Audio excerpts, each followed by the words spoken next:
네, 안녕하세요. 김성철입니다. 자, 오늘 알아볼 종목 이 포스코. 자, 포스코 DX 알아볼 건데요. 제가 지난번에 영상 한번 올려드렸었는데 이 포스코 DX 이 컵앤핸들 차트 그림 나오고 있는 중이니까 걱정하지 마시고 가지고 가라고 말씀드렸어요. 그 이후에 주가 쭉 올라오고 있는 모습이죠. 일단 간단하게 지난 영상 잠깐 함께 보시면, 자, 지난번에 제가 올려드렸던 영상 함께 보시면 현재 차트 흐름이, 자, 보시다시피 상승과 조정, 이 재상승 과정에서 거래량도, 자, 상승과 조정, 이 재상승 똑같은 그림으로 흘러가고 있죠. 이건 결과적으로 보면 결국 다시 상승을 가져오는 그림인데, 조정 나오고 다음 상승 무조건 나올 수 있다는 뜻이에요. 자, 보통 이거를 컵앤핸들 차트라고 하는데, 자, 제가 하락하는 날 다시 올라올 거라고 미리 말씀드렸죠, 분명히 영상에서. 자, 이렇게 제 영상 보시는 분들 수익 다 챙겨가실 수 있게 중요한 내용들 말씀드리고 있으니까 본격적으로 시청 전에 구독과 좋아요 한 번씩만 눌러주시고, 자, 금일 영상에서는 이 차트 분석 같은 이 기술, 자, 기술적 분석보다는 이 포스코 DX라는 기업에 대해서 이 기본적 분석 위주로 해드릴 예정이니까, 자, 차트 분석 같은 경우는 지난 영상 한 번씩 시청해주시고, 찾아보기 힘드신 분들은 위에 있는 제 번호로 DX라고 남겨주시면 제가 차트 분석 자료 다 보내드릴 테니까 편하게 남겨주시고요. 자, 일단 본격적으로 알아보기 전에 일단 이 포스코 DX에 대한 제 생각부터 말씀드리고 싶은데, 자, 수급 한번 보면 좋은 상황이에요. 보시다시피 개인들 비중이 적고 매도세를 보이는 반면, 기간에서는 강한 매수세를 보이고 있죠. 자, 이런 반도체 사업이 아닌 대형 기업들에서는 이 외인들의 수급보다는, 자, 기관의 수급을 볼 필요가 있어요. 뭐 당연히 이런 우량주들, 다 대형주들, 이 기관에서 뭐 공매도 치고, 자, 조정 주면서 이 개인들 물량 털어먹고 이런 거 욕하시는 분들 많은데, 그건 어쩔 수 없는 거예요. 당연히 이 기관들도 싸게 사고 비싸게 팔고 싶겠죠. 자, 그런데 그거에 당하니까 욕하게 되는 거잖아요. 안 당해주면 되는 거예요. 제가 도와드리려고 영상 올려드리는 거고요. 그리고 오히려 저는 이게 더 좋은 상황이라고 생각을 해요. 뭐 씁쓸한 말이지만 이 국내 주식들은 이 개인의 비중이 많다 보면 오르지를 못해요. 많은 개인 투자자들을 태우고 같이 올라가진 못할 테니까, 자, 결국 이렇게 전고점 부근에서 한번 걸러져야 다음 상승이 가능할 텐데, 최근 수급 간단하게만 한번 보시면, 자, 개인 투자자들이 연속 매도세 보이면서, 자, 걸러지고 있죠. 오히려 이게 다음 상승을 위한 발판이 될 거라는 말이에요.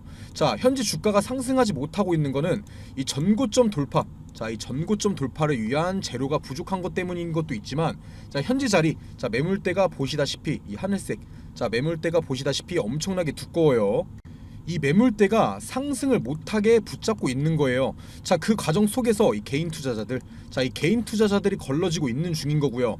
당연히 현재 자리부터 이 전고점을 돌파하는 자리까지는 이 저항이 심하겠지만, 뚫어낸다면 충분히 가파른 상승이 가능한 자리이기도 하니까, 자, 현재 자리에서 충분히 리스크를 감안한 이 투자의 메리트도 있다는 거죠.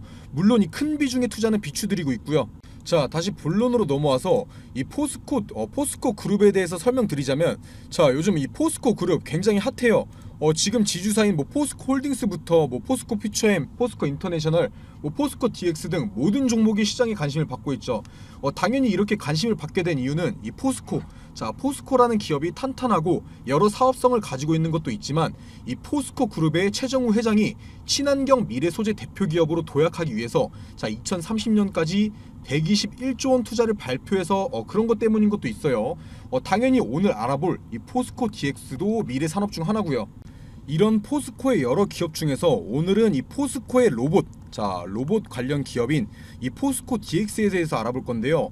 사실 이 포스코 DX, 이 로봇보다는 이 스마트 팩토리 관련주로 많이들 알고 있으실 거예요. 자, 그리고 이 로봇 관련주로 엮인 것도 사실 이 스마트 팩토리 때문이고요. 이 스마트 팩토리는 말 그대로 똑똑한 공장을 말하는 건데, 이 제품 생산의 전 과정이 자동화 되어 있는 공장이라고 보시면 되는 거예요. 자, 이 4차 산업혁명의 핵심으로 주목받고 있죠. 자, 바쁘시더라도 투자하시는 분들이라면 중요한 내용이니까 꼭 끝까지 시청해 주시고요. 자, 영상을 봐도 잘 이해 못하겠다 하시는 분들은 위에 보이는 제 번호로 처음에도 말씀드렸다시피 이 DX라고 꼭 남겨주셔서 이 자료 받아 가시고요. 자, 이 포스코 DX 같은 경우는 이 정보 기술인 IT, 자, 정보 기술인 IT와 현장 기술인 OT를 동시에 보유하고 있고, 그걸 기반으로 해서 뭐 철강부터 식음료까지 다양한 사업 분야를 확장하면서 이 스마트 팩토리 기업으로 시장에서 인정을 받고 있어요.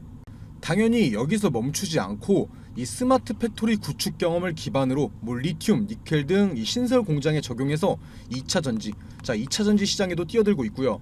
자, 이렇게 새로운 신사업에 뛰어들면서 이 사명 또한 기존에는 이 포스코 ICT였어요. 자, ICT에서 이 DX로 변경된 건데 뭐 이것까지 아실 필요는 없겠지만, 자, 3월 20일에 이 DX로 사명을 변경하면서 미래를 위한 사업에 확실하게 표부를 밝힌 셈이죠.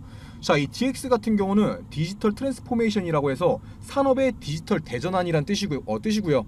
자, 지금 국내 대형 기업들 전부 다 로봇, 전부 다 이 로봇 산업에 뛰어들었어요. 자, 저희들이 알고 있는 삼성, 삼성 같은 경우만 해도 뭐 레인보우 로보틱스, 현대 같은 경우만 해도 뭐 국내 상장 주식은 아니지만 이 보스턴 다이나믹스, LG 같은 경우는 이 로보티즈와 로보스타, 두산 같은 경우는 뭐 비상장 기업인 두산 로보틱스. 자, 이렇게 대형 기업들이 모두 로봇 사업에 뛰어들면서 관련주들 전부 다 큰 상승 보여줬어요. 자, 그만큼 이 대형 기업들과 로봇 사업의 시너지가 좋다는 거고 기대감이 크다는 거예요. 자, 어찌 됐든 이 포스코가 포스코 DX로 이 로봇 사업 진출을 공식화하면서 주가는 다른 대형 기업의 이 로봇 관련주들처럼 똑같이 큰 상승이 나왔던 거죠. 자, 그렇다면 이 포스코 DX 투자의 메리트가 어느 정도 있는 거고 지금 사도 되는 걸까요? 당연히 이 포스코가 이 로봇 사업에 뛰어들었을 때는 무조건 매수해야 될 정도로 투자에 대한 메리트가 강했어요. 자, 이쯤에 저랑 연락 중이셨던 분들도 제가 이 포스코 DX 추천드렸던 것 같은데, 일단 결론부터 말씀드리면 기존에 가지고 있으셨던 분들은 이 분할 매도 통해서 조금씩 리스크 관리하시는 게 좋아 보이고, 신규로 진입하실 분들은 조금 더 지켜보시면서 조금씩 비중 늘려가시는 거 추천드리고 있어요. 물론 지금도 이 투자에 대한 메리트가 강한 상황이고요. 뭐 사실 이 포스코 DX 같은 경우 이 매수 타점만 잘 잡는다면 진짜 좋은 우량주예요. 지금 이 포스코 DX 주식 수가 1억 5천만 주 정도 되는데, 하지만 거래되는 유동 주식 수는 5천만 주. 5천만 주 지금 어느 정도인 거예요? 3분의 1 정도밖에 유통이 안 되고 있는 거예요. 자, 이 유동 주식이 적다는 건 마음만 먹으면 이 세력들이 주가를 움직이기 쉽다는 거지만, 이런 대형주들은 또 달라요. 이 시가총액이 2조가 넘어가는 주식이, 유동 주식이 이렇게 적다면 주가를 마음대로 위로 아래로 움직일 수 있는 상황이 많이 없을 거라는 거고, 바로 안정적인 주식이 될 거라는 말이죠. 이 최대 주주의 지분도 65%로 엄청나게 높아요. 뭐 중소기업들이 최대 주주 지분이 이렇게 높다면 걔네들이 언제 팔고 도망가도 이상하지 않으니까 불안하겠지만, 여기는 이 포스코잖아요. 한 번에 그렇게 대량 매도하고 뒤통수 치락률은 적다는 거예요. 자, 그렇다면 어떻게 대응해야겠어요? 당연히 조정 구간의 저점에서 물타기 통해서 비중을 추가해야 되는 거고, 주가의 고점 부근에서는 이 매도 통해서 안전하게 리스크 관리해야 된다는 거예요. 자, 하지만 이 개인 투자자들 입장에서는 어디가 고점이고 어디가 저점인지 판단하기 어려우실 거예요. 애초에 이런 포스코 같은 대형 기업들에 투자할 거면 일희일비하고 흔들리시면 안 돼요. 자, 길게 보고 장기 투자, 같이 투자해야 되는 거예요. 자, 하지만 기다릴 때 기다리더라도 뭘 알고 있어야지 떨어져도 버티지, 아무것도 모르고 당연히 뉴스 없이 이렇게 하락 나오면 무서워서 팔게 돼 있는 거예요. 자, 그래서 개인 투자자들이 털리는 거고요. 자, 그래서 위에 보이는 제 번호로 DX만 남겨주시면 제가 포스코 DX 관련된 자료들 정리해 놓은 거 모두 보내드리고 있는데, 당연히 어떤 사업들을 영위 중이고 어떻게 매출을 발생시키고 있고 어떤 사업으로 어느 가격까지 상승이 가능하다, 이런 거 정리해 놓은 정보들, 자료들 다 준비해 놨으니까요. 포스코 아니면 뭐 DX라고 남겨주셔서 꼭 받아가시고요. 뭐 나는 그런 거 필요 없고 언제 사고 언제 팔아야 되는지 그것만 알려달라 하시는 분들은 위에 보이는 제 번호로 평단가 남겨주시면 제가 가격에 따른 이 매수 매도 타점 남겨드릴 거예요. 자, 뒤에서 중요한 내용들 더 말씀드릴 테니까 꼭 끝까지 시청해 주시고요. 자, 중요한 내용 말씀드리기 전에 지금 주식시장에서 돈을 벌려면 어떻게 해야 될까요? 무조건 정보예요. 정보. 이 A라는 기업이 어떠한 사업을 진행하고 있는지, 실적 발표는 언제 하는지, 현재 진행하고 있는 이 사업 성과는 어떤지 무조건 다 알고 있어야 돼요. 오르니까 따라 사고 떨어지니까 파는 건 지금 주식시장에서 굉장히 위험한 행동이죠. 만약에 내가 산 A라는 주식이 이유도 없이 막 떨어져요. 그런데 뭐 뉴스도 안 나오고 왜 떨어지는지 모르는데 계속 떨어져요. 그러면 불안해서 파실 거잖아요. 그런데 이미 나는 재료를 알고 매매를 했다. 이 정보들을 알고 매매를 했다. 그러면 지금 뉴스 없이 떨어지는 거 일부러 주가 누르는 거다. 곧 다시 급등 나온다 생각하고 버틸 수 있겠죠. 그래서 지금 주식시장에서 무조건 수익을 보기 위해서는 미리 정보를 선점하고 있어야 된다는 거죠. 이 투자하려는 기업의 신사업이나 뭐 진행 중인 사업 과정 공개, 이 실적 발표일 등 이 스케줄 전부 다 알고 있어야 돼요. 만약에 A라는 기업이 있는데 뭐 며칠에 이거에 대한 발표회가 있다. 그런데 현재 주가는 아무 변동이 없다. 그렇다면 매수 타점이 되는 거겠죠. 자, 그리고 이 발표일에 부각되면서 주가가 상승하면 매도하면 되는 거예요. 그러면 그게 수익이고 안전 투자인 거죠. 하지만 지금 개인 투자자분들이 하고 있는 건 이 A라는 주식이 갑자기 급등을 해요. 거래량도 계속 실리고 막 움직여요. 당연히 사고 싶죠. 그런데 이 뉴스까지 나와요. 뭐 특징주 하면서 어떤 것 때문에 부각받아서 상승 중이다. 이런 거 나오면 그때 따라 사죠. 이미 정보 알고 미리 들어간 사람들 팔 때 돼서야 산다는 거예요. 그래서 제가 보시다시피 기업 일정, 뭐 며칠에 어떤 기업이 임시총회를 하고 사업을 발표하는지, 아니면 뭐 액면 분할이나 유상증자 무상증자 어떤 기업이 언제 진행하는지 다 정리해놓은 자료들 무료로 보내드리고 있어요. 당연히 실적 발표, 자 보시다시피 이 실적 발표 일자도 정리해놨고요. 이 7월부터는 2분기 실적 발표 시작일인 거 아시죠? 무조건 미리 받아보시고 준비하셔야 돼요. 이렇게 정리해놓은 자료들만 가지고 있어도 혼자서 매매하시는데 전혀 문제 없을 거예요. 위에 보시면은 제 번호 보이실 텐데, 자 위에 보이는 제 번호로 정보라고만 남겨주시면 보내주시는 모든 분들한테 보내드릴 테니까 부담 갖지 마시고 이 정보라고만 남겨주시고요. 자, 다시 본론으로 넘어와서 최근까지 이 적자를 이어오던 재무, 이 포스코 DX의 재무가 눈에 띄게 개선됐어요. 자, 22년도 4분기부터 이 매출부터 영업이익, 뭐 당기순이익 전부 다 흑자 전환하면서 재무가 좋아지고 있죠. 자, 이러한 실적은 스마트 팩토리 이 로봇 사업과 함께 더 성장할 거고요. 자, 현재 나온 상승이 그냥 기대감으로만 나온 상승이 아니고 이 매출이 밑바탕 된 상승이라는 건 충분히 하락하는 과정에서도 지지대 역할을 할 수 있다는 뜻이에요. 주식시장에서 이 실적이 얼마나 중요한지 아시죠? 이 포스코 DX의 실적 상승은 이제 시작이라는 거예요. 자, 하지만 여기서 한 가지 아셔야 하는 게 있는데, 이런 흑자 전환의 실적 상승이 포스코 DX만의 힘으로 이루어낸 성과보다는 이 포스코 그룹에서 추진하는 이 대규모 신규 투자의 수혜를 받은 것도 크고, 제일 중요한 게 이 내부 거래.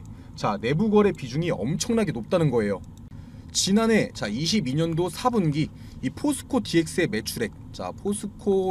매출액은 이 4,400억 원으로 엄청나게 증가했지만, 이 중에서도 주요 계열사 간 거래 내역, 내부 거래죠. 주요 계열사 간 거래 내역이 3,600억 원에 달해요. 매출에서 내부 거래가 차지하는 비중이 83%. 83%나 되는 거죠. 지금 나온 매출 증가가 다양한 기업들과의 거래를 통해 나온 게 아니라 이 내부 거래를 통해 증가했다는 건데, 이런 내부 거래 비중은 이 동종업계 대비해서 이 83%, 87% 이런 비중이 무려 이 동종업계에 비해서 20% 가까이 높은 수준이에요. 이 높은 내부 거래 비중은 안정성이 줄어들고 리스크가 커진다는 뜻이죠. 자, 그렇다는 뜻은 이 포스코 DX는 이 안정성을 찾기 위해서 이 내부 거래 비중을 줄이고 다양한 기업들과 거래를 통해서 매출을 발생시켜야 하는 거예요. 물론 이 내부 거래를 하더라도 매출 증가는 호재고요. 자, 지금까지 제가 말씀드린 거 정리해서 다시 한번 보면, 현재의 주가가 이렇게 위로 아래로 크게 흔들리더라도 흔들리지 않고 장기 투자하면 충분히 수익을 가져갈 수 있는 종목이라는 뜻인데, 다만 현재의 주가가 이 N파동의 상승보다는 이 쌍봉 이후의 하락으로 이어질 가능성도 있다는 점. 이런 관점이 단기적인 관점에서는 수익을 챙겨가기가 힘들 수도 있다는 거죠. 물론 이 주식의 100%는 없기 때문에 여러 가지 상황을 미리 준비해야 된다는 거예요. 이 거래량도 한번 보시면 이때 고점을 찍을 때 터진 거래량에 비해서 현재 이 똑같은 고점임에도 불구하고 거래량이 보시다시피 확 줄었어요. 이때 물린 사람들, 아직 안 빠져나간 사람들 많다는 뜻이에요. 이 기간, 그렇다는 뜻이 뭐냐? 이 기간이나 외인들이 더 겁주면서 이 개인들의 물량을 털어낼 가능성이 있다는 거죠. 자, 지금까지 시청해주신 분들을 위해서 이 포스코 DX가 떨어질 때 버틸 수 있는 힘을 한 가지 더 드리자면, 이 포스코 DX가 이 로봇, 이 스마트 팩토리, 자 여기에만 몰두하고 이 한 가지 사업들만 하고 있냐? 절대 아니에요. 이번에 이 포스코 DX가 올랐던 이유 중에 하나가 또 이 전기차, 자 전기차 충전소 관련주로 엮여서 올랐던 적도 있어요. 자, 이 전기차 충전소 미래성도 있고 안정성도 있죠. 이 전기차 수요는 늘어나고 충전소는 당연히 필요하니까요. 사실 이 포스코 사업을 보면 이 전기차, 자 전기차 충전소에 대한 사업은 안 나와요. 자, 그렇다면 이 포스코 DX가 왜 이 전기차 충전소 관련주냐? 바로 이 포스코가 투자한 회사, 자 포스코가 투자한 회사가 전기차 충전소 사업을 하고 있기 때문이죠. 바로 이 차지비, 자 차지비라는 회사인데, 원래 이 차지비가 포스코 DX에서 하던 전기차 충전소 사업인 게 맞아요. 자, 하지만 현재는 이 포스코 DX가 다른 사업들에 집중하기 위해서 이 차지비라는 기업 사내벤처로 독립을 시켰어요. 앞으로도 이 전기차 충전소로 엮어서 올릴 수도 있다는 뜻이고요. 뭐 이런 전기차 충전소 사업이 아니더라도 포스코, 자 이 포스코라는 탄탄한 지주사를 가지고 있고, 뭐 스마트 팩토리 등 이 미래성이 있는 사업들을 하니까 타점만 잘 잡는다면 충분히 같이 투자하기에 좋은 종목이 되겠죠. 자, 제가 계속해서 영상 올려드릴 거고, 자 구독과 좋아요 한 번씩만 눌러주세요. 자, 혼자서 매매하시는 분들 꼭 위에 번호로 자 포스코 DX 아니면 숫자 1번 남겨주셔서 자료들 꼭 받아가시고요. 제가 마지막으로, 진짜 마지막으로 힌트 드리면, 이거 조정 나올 때, 자 조정이 나올 때 저점이라고 판단한 다음 매수하지 마시고, 이 저점을 찍고 반등할 때, 자 오를 때 그때 사세요. 포스코 DX는 가장 좋은 매수 타점 떨어질 때가 아니고 오를 때예요. 자, 그리고 계속해서 알아보기 전에 제가 이번 연도, 자 이번 연도에 큰 수익 챙겨갈 수 있는 종목들 이렇게 준비해 놨는데요. 이 섹터가 왜 오를 건지 당연히 설명드릴 거고요. 자, 비용 드는 거 하나도 없이 위에 보이는 제 번호로 문자 1번 남겨주시는 분들은, 자 모든 분들께 제가 분석통에서 뽑아놓은 종목들이에요. 큰 상승 가능한 이 숨겨놓은 종목들, 자 종목명이랑 매수가 알려드릴 거고요. 자, 그냥 이 숫자 1, 자 숫자 1번만 편하게 남겨주시면 돼요. 일단 이 최근 시장에서 가장 핫했던 테마가 뭐였죠? 바로 이 2차 전지. 자, 2차 전지였어요. 에코프로나 이 에코프로 BM만 봐도 주가에 엄청난 상승이 있었죠. 하지만 이 아무리 강한 섹터라고 해도 수급이 영원하진 못해요. 모든 뉴스에서 말하고 있죠. 2차 전지의 뒤를 이을 새로운 주도주를 찾아라. 자, 이번 달은 이 보시다시피 세계적인 경제지표 부진, 그리고 물가 상승 압력 등의 영향을 받는 데다가 이 달러 채권 금리도 반등하면서 국내 증시가 변동성이 굉장히 커지고 있는 상황이죠. 자, 이 쉬어가는 타이밍이라는 거예요. 쉬어가는 타이밍이 장인데, 하지만 오히려 이 시기를 변곡점으로 삼아서 이 차세대 주도주, 자 주도주를 발굴하고 매수할 수 있는 최고의 타이밍이라는 거예요. 이렇게 주가가 주춤할 때, 이럴 때일수록 에코프로나 뭐 금양, 모두가 알고 있는 에코프로나 금양같이 큰 수익을 가져올 수 있는 종목들을 저점에서 미리 잡을 수 있다라는 거예요. 이 모두가 살 때 사면은 그땐 늦는다는 거죠. 자, 그래서 도대체 어떤 섹터에서 어떤 종목을 사야 되느냐? 일단 저는 이 AI, 그리고 반도체, 마지막으로 이 폐배터리, 이렇게 세 가지가 이 주식시장을 다시 한번 이끌어 갈 거다, 이렇게 확신하고 있어요. 당연히 이 근거 없는 제 생각이 아니고 이유가 있는 판단이라는 거예요. 자, 빠르게 하나씩 설명드리면, 자 일단 AI, 뭐 챗 GPT나 이 AI에 대한 기사들 많이 보셨을 거예요. 지금 전 세계적으로 난리가 나 있는데, 보시다시피 뭐 AI 기저귀부터 AI 챗봇, 뭐 AI 플랫폼을 활용한 신약 후보 물질 도출, 여러 세계에서 이 AI 기업들에 투자를 하고 있는 상황이죠. 그런데 이 AI 테마가 엄청난 수급을 받았던 적은 아직까지 한 번도 없어요. 그만큼 이 투자의 메리트가 있다라는 거죠. 그리고 이 국내 AI 기업 그렇게 많지 않아요. 그만큼 수혜를 받을 종목을 추려내기가 쉽다라는 거고요. 자, 다음으로는 반도체. 뭐 이건 언제적 반도체냐? 삼성전자 다 죽었다, 이렇게 말씀하실 수도 있는데, 이 국내 증시 같은 경우에 바로 반도체와 외인들, 자 반도체와 외인들은 뗄래야 뗄 수가 없어요. 지금 반도체 부진한 건 사실이에요. 뭐 그런데 누가 뭐라고 해도 우리나라 대표 주식은 삼성전자죠. 이 반도체가 과연 이렇게 쉽게 무너지고 끝날까요? 오히려 지금이 기회라는 거죠. 최근까지 이 반도체가 부진했던 게 수급이 2차 전지 쪽으로 몰리기도 했었고, 미국의 중국 규제, 자, 다 알고 계시죠? 미국이 중국 규제로 실적 등의 타격이 있었지만 이미 반도체 업계에서는 보시다시피 이 회복기에 들어서는 움직임이 보여지고 있고, 중국 반도체 장비 반입 금지나 뭐 미국의 반도체 보조금 독소 조항, 아니면 뭐 일본의 화이트 리스크에서 이 한국 배제, 이러한 큰 갈등이 정상회담, 자, 이 정상회담 등을 계기로 서서히 해소되고 있는 모습들이 나오고 있다라는 거예요. 이러한 내용을 보고도 이 반도체는 끝났다, 과연 이렇게 말할 수가 있을까요? 이 반도체야말로 매수 타점만 잘 잡으면 장기 투자, 바로 장기 투자와 최고의 우량주를 매수할 수 있는 최고의 섹터라는 거죠. 마지막으로는 바로 2차 전지인데요. 자, 2차 전지에서 이동할 주도주, 자, 주도주를 찾으라면서 왜 다시 2차 전지를 말하냐, 이렇게 말하실 수 있는데, 제가 말하는 건 바로 이 폐배터리입니다. 자, 지금 이 미국이나 유럽, 그리고 이 국내에서 공통으로 돈을 투자하고 있는 것이 바로 폐배터리예요. 얘네가 왜 그렇게 폐배터리에 관심을 갖고 있냐? 기사에서도 대놓고 나와 있죠. 이 돈 되는 폐배터리, 자, 이 사업이 돈이 되기 때문이에요. 이 기업에게 돈이 되면은 당연히 이 개인 투자자들에게도 돈이 되는 거고요. 이 전기차도 당연히 차이기 때문에 언젠가는 이 폐차를 해야 되는데, 자, 지금 전기차 시장이 얼마나 성장했죠? 이 전기차 시장은 가면 갈수록 내연기관차보다 커갈 수밖에 없고, 결국 이 폐배터리, 자, 폐배터리 시장도 커질 수밖에 없다라는 거예요. 지금 이 전 세계의 폐배터리 시장이 2030년도, 자, 2030년도 70조 원에서 2040년도까지 230조 원, 무려 230조 원까지 성장할 전망이라고 하는데다가, 이 전 세계 전기차 폐차 대수는 1세대, 자, 바로 1세대 전기차가 폐차되는 2025년을 기점으로 56만 대에서 2040년까지 4227만 대까지 확대될 것으로 보고 있어요. 이게 진짜 말도 안 되는 수치고 진짜 블루오션이라는 거죠. 자, 특히나 이 배터리 원료가 하나도 나지 않는 우리나라에서 저렴한 비용으로 이 원료를 확보할 수 있어서 이 폐배터리 사업 같은 경우는 국내에서 어떤 기업이든 간에 탐낼 수밖에 없고, 한 번도 이 고평가를 받지 않은, 바로 저평가되어 있는 엄청난 섹터라는 거예요.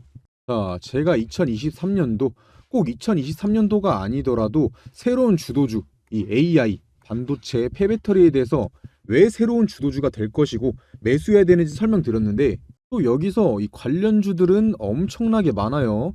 제가 이 큰 종목들만 추려놓긴 했는데 이걸 제외하고도 무수히 많다는 거죠. 이 많은 종목 중에서도 이 회사의 재무, 그리고 이 미래성, 자, 미래성과 사업성 등을 파악하고 성장 기대값이 가장 높은, 자, 바로 저평가된 주식을 찾는 게 에코프로, 금양 같은 기업을 찾는 방법이겠죠.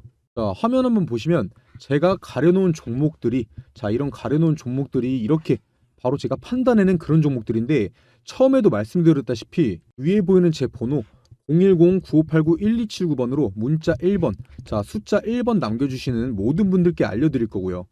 당연히 제가 가려놓은 이 종목들 종목명만 알려드리는 게 아니라 이것들이 왜 대장주로 갈 것인지, 왜 많이 오를 것인지에 대해서 이 근거에 대해서도 다 설명드릴 거니까 부담 갖지 마시고 위에 보이는 제 번호로 숫자 1번만 편하게 연락 남겨주세요.